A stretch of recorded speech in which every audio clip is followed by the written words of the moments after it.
Assalamualaikum warahmatullahi wabarakatuh. Selamat datang kembali di kelas praktikum SPSS pada pertemuan ketiga dengan materi pengukuran data. Pengukuran deskriptif pada dasarnya memaparkan secara numerik dua hal pokok pengukuran data, yaitu pemusatan data atau central tendency dan penyimpangan data atau dispersi. Pada SPSS tidak hanya dapat digunakan untuk mengukur dua hal pokok tadi, tapi juga mengukur distribusi suatu data. Hal ini penting untuk penetapan uji atau analisis statistik lebih lanjut. Untuk central tendency, itu mengukur pemusatan suatu data. Ada beberapa parameter umum pengukuran central tendency suatu data, yaitu mean atau rata-rata, yaitu nilai rata-rata hitung, median, yaitu nilai tengah data setelah data tersebut diurutkan dari yang terkecil ke yang terbesar, modus, yaitu nilai yang paling sering muncul dari suatu data. Kemudian dispersi mengukur penyebaran suatu data. Ada beberapa parameter umum pengukuran dispersi suatu data, yaitu standar deviasi atau nilai simpangan baku. Ada variance, yaitu nilai varian atau nilai kuadrat dari standar deviasi. Kemudian ada standar error of mean, yaitu nilai kesalahan standar dari sampel. Distribusi mengukur distribusi suatu data. Ada beberapa parameter umum pengukuran distribusi suatu data, yaitu skewness, yaitu nilai kemencengan distribusi data. Apabila bernilai positif, maka distribusi data menceng ke kanan atau miring ke kanan. Apabila negatif, maka distribusi data menceng atau miring ke kiri. Kemudian kurtosis, yaitu nilai keroncingan atau tinggi distribusi data. Kenormalan suatu data dapat dilihat dari perbandingan skewness dengan standar error of skewness dan nilai perbandingan kurtosis dengan standar error of kurtosis harus di antara negatif 2 dan positif 2. SPSS mengategorikan analisis statistik deskriptif dalam beberapa kategori, yaitu analisis frekuensis, deskriptif, explore, cross-step, rasio, dan PP and Kiki plots. Masing-masing analisis memiliki tujuan dan keunggulan sendiri-sendiri. Kita masuk ke analisis frekuensis. Dalam melakukan pengukuran deskriptif, ada baiknya dimulai dengan analisis frekuensis karena analisis ini dilengkapi dengan statistik dan grafik yang sangat bermanfaat untuk menggambarkan banyak tipe variabel. Langkah-langkah analisis frekuensis pada SPSS, kita beralih ke tampilan SPSS. Ada contoh 4.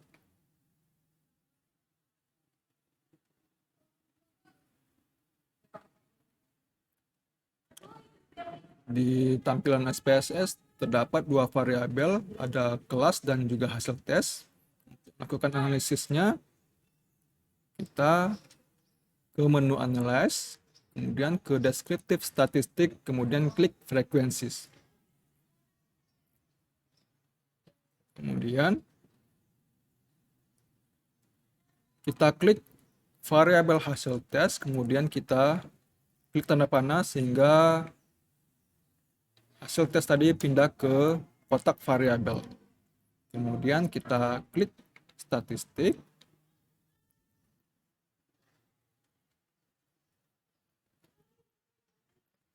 Kemudian kita tentukan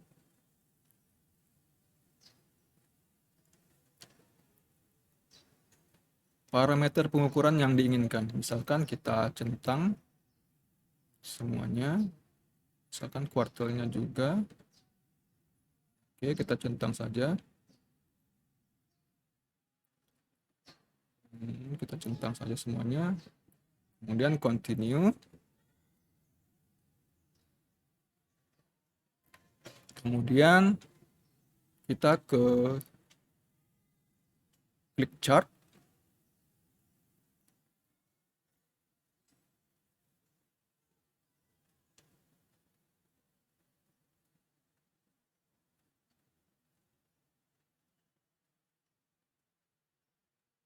Oke, klik chart.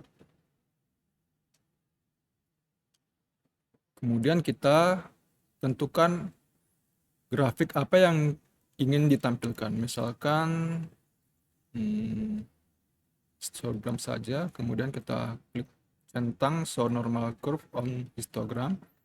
Kemudian klik continue. Kemudian kita klik format.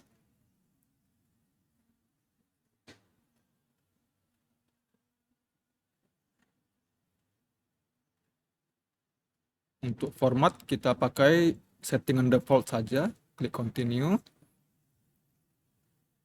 Kemudian kita klik OK. Oke.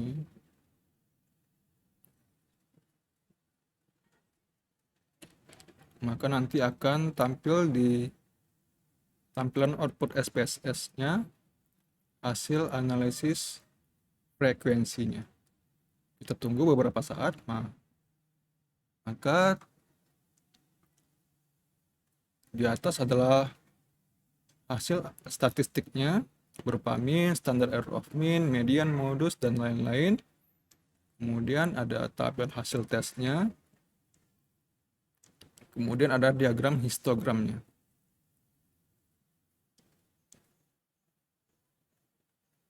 Oke.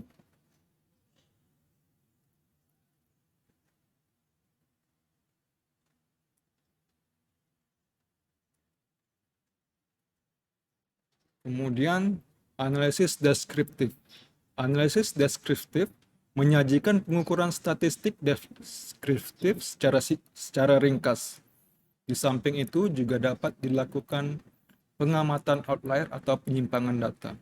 Langkah-langkah analisis deskriptif pada SPSS kita masih gunakan contoh 4 tadi. Kita ke analyze, kemudian deskriptif statistik, kemudian kita klik deskriptif.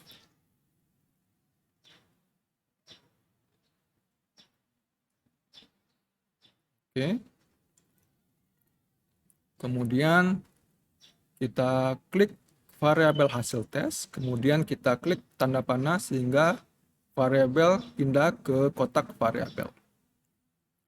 Kemudian kita centang save standard value as variable, kemudian kita klik OK. Kita tunggu sampai hasil analisisnya muncul di tampilan output.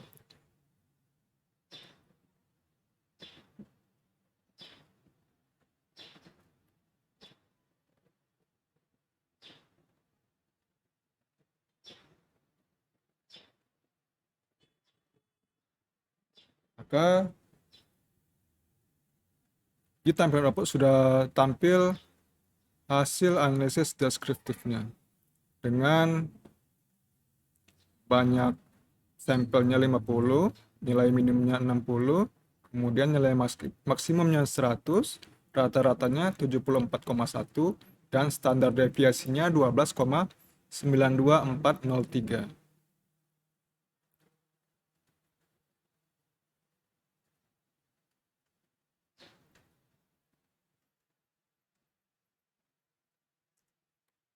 Kemudian kita masuk ke analisis explore. Analisis explore memungkinkan kita melakukan penelusuran data lebih dalam dengan kategori tertentu. Kita juga dapat melakukan analisis stem and leaf dan box plot. Langkah-langkah analisis explore pada SPSS dapat dilakukan. Kita masih gunakan contoh 4 tadi.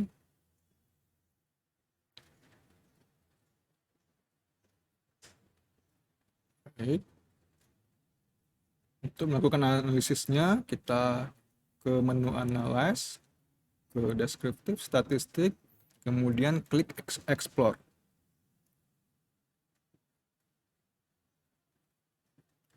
Kemudian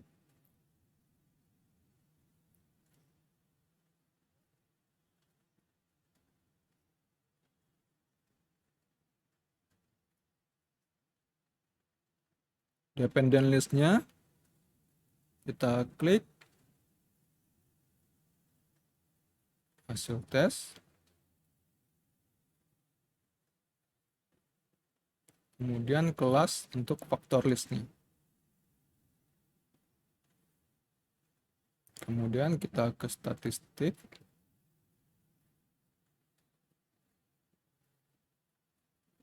Untuk statistik kita pakai settingan default saja.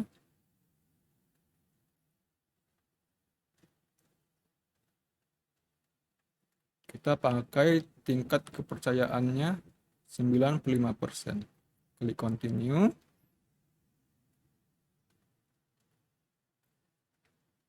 Kemudian kita ke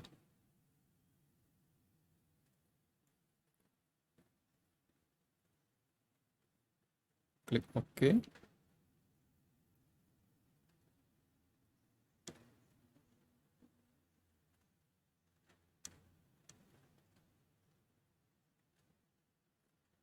Kemudian di layar output SPSS akan tampil hasil analisisnya.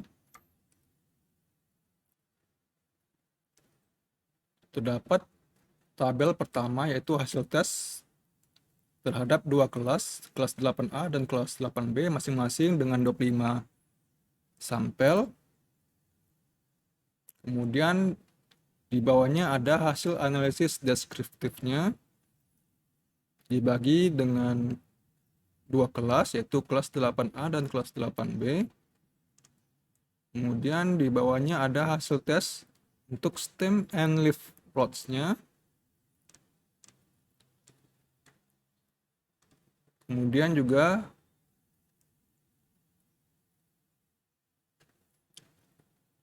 ada grafik box plotnya.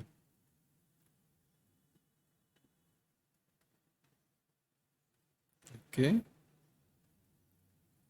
Kemudian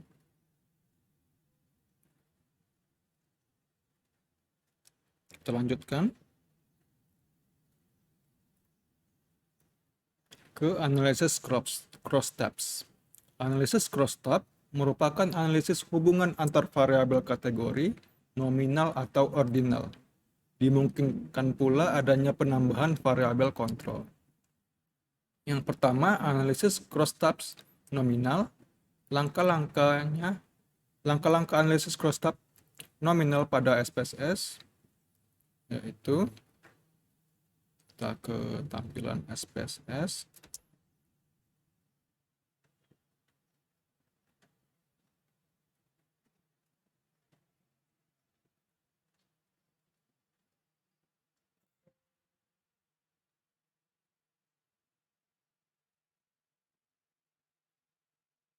Kita menggunakan contoh 5. Terdapat 4 variabel, ada responden, jurusan, frekuensi, dan kepuasan. Untuk melakukan analisis crosstab nominal, kita klik analyze, kemudian descriptive statistik, kemudian crosstab. Kemudian kita klik variabel jurusan, kemudian kita klik panah di sebelah rows, kemudian kita klik variabel frekuensi, kemudian kita klik panah di sebelah kolom, kemudian kita ke statistik,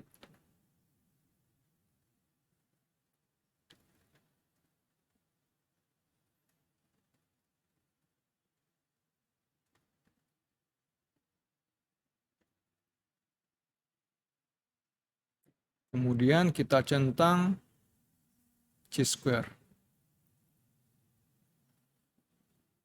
Kemudian continue. Kemudian kita klik OK. Kita tunggu sampai nanti hasil analisisnya muncul di layar output SPSS.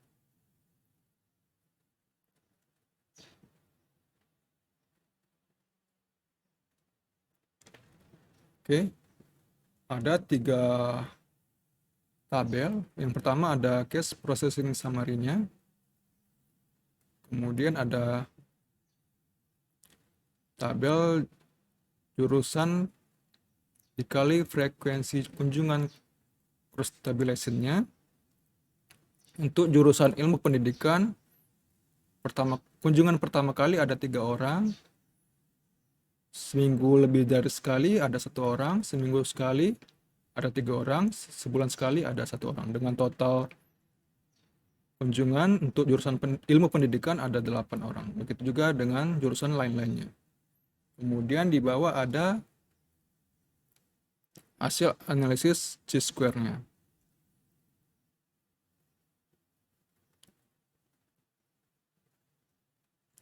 Hipotesisnya H0 tidak ada hubungan antara variabel, sedangkan H1 ada hubungan antara variabel. Jika nilai chi-square hitungnya lebih kecil dari chi-square tabel, maka H0 diterima. Dan jika nilai chi-square hitung lebih besar dari chi-square tabel, maka H0 ditolak. Atau jika nilai asimsik to side chi-square hitung lebih besar dari alfa, maka H0 diterima. Dan jika nilai asimsik to side chi-square hitung lebih kecil dari alfa, maka H0 ditolak. Kita lihat nilai chi-square hitungnya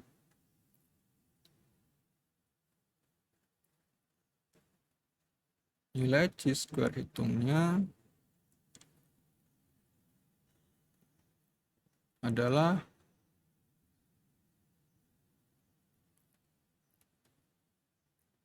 5,972.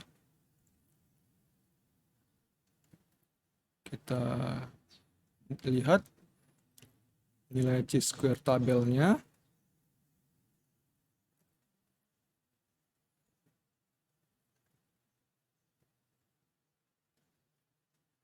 Tadi tingkat kepercayaannya 95% atau alfanya 0,05 dan DF degree of freedom atau derajat kebebasannya adalah 9. Maka untuk alfa 0,05 dan degree of freedom-nya 9, maka nilai chi-square tabelnya 16,91. Maka nilai chi-square hitung tadi adalah 5,972, lebih kecil dari nilai chi-square tabel, maka kesimpulannya adalah H0 diterima, yaitu tidak ada hubungan antara variabel tadi, yaitu variabel jurusan dan juga frekuensi kunjungan. Kita beralih ke selanjutnya, analisis crosstabs ordinal. Langkah-langkah pengerjaannya pada SPSS bisa dilakukan. Kita masih gunakan contoh 5 yang tadi.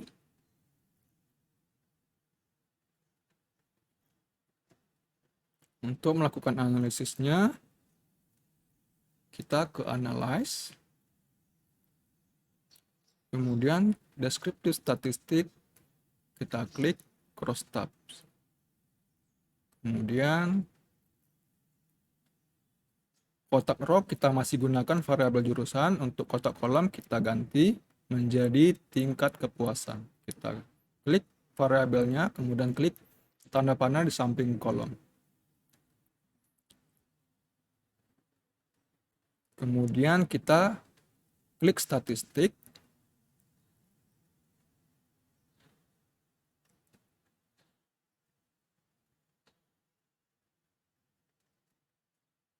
Kemudian kita centang semua pilihan di ordinal. Kita centang saja semuanya. Kemudian kita klik continue. Kemudian kita klik OK. Kita lihat hasil analisisnya.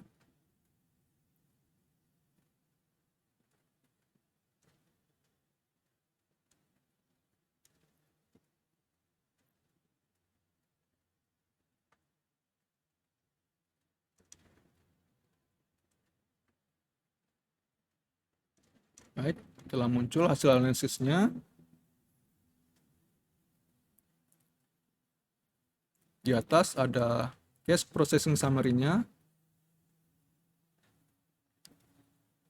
jumlah sampelnya 30, kemudian di bawah ada tabel jurusan dengan tingkat kepuasannya. Untuk jurusan ilmu pendidikan yang menilai tidak puas ada 2 orang, netral 2 orang, puas 4 orang dengan total 8 mahasiswa. Begitu juga dengan jurusan lain-lainnya. Kemudian ada directional measures, kemudian ada symmetric measures.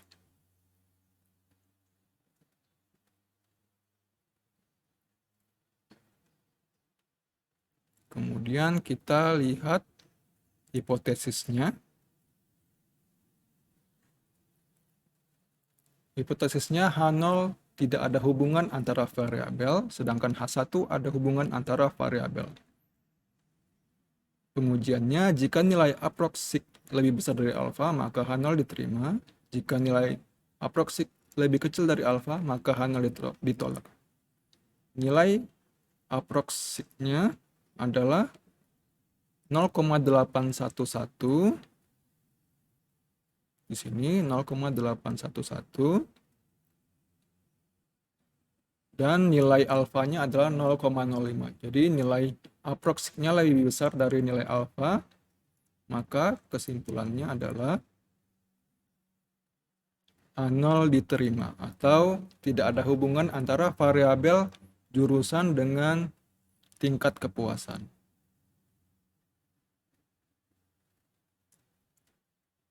Baik. Mungkin sampai di sini untuk pertemuan kali ini. Silakan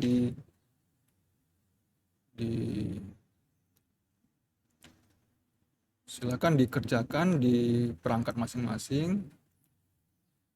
Untuk contoh, silakan download di kolom deskripsi di bawah.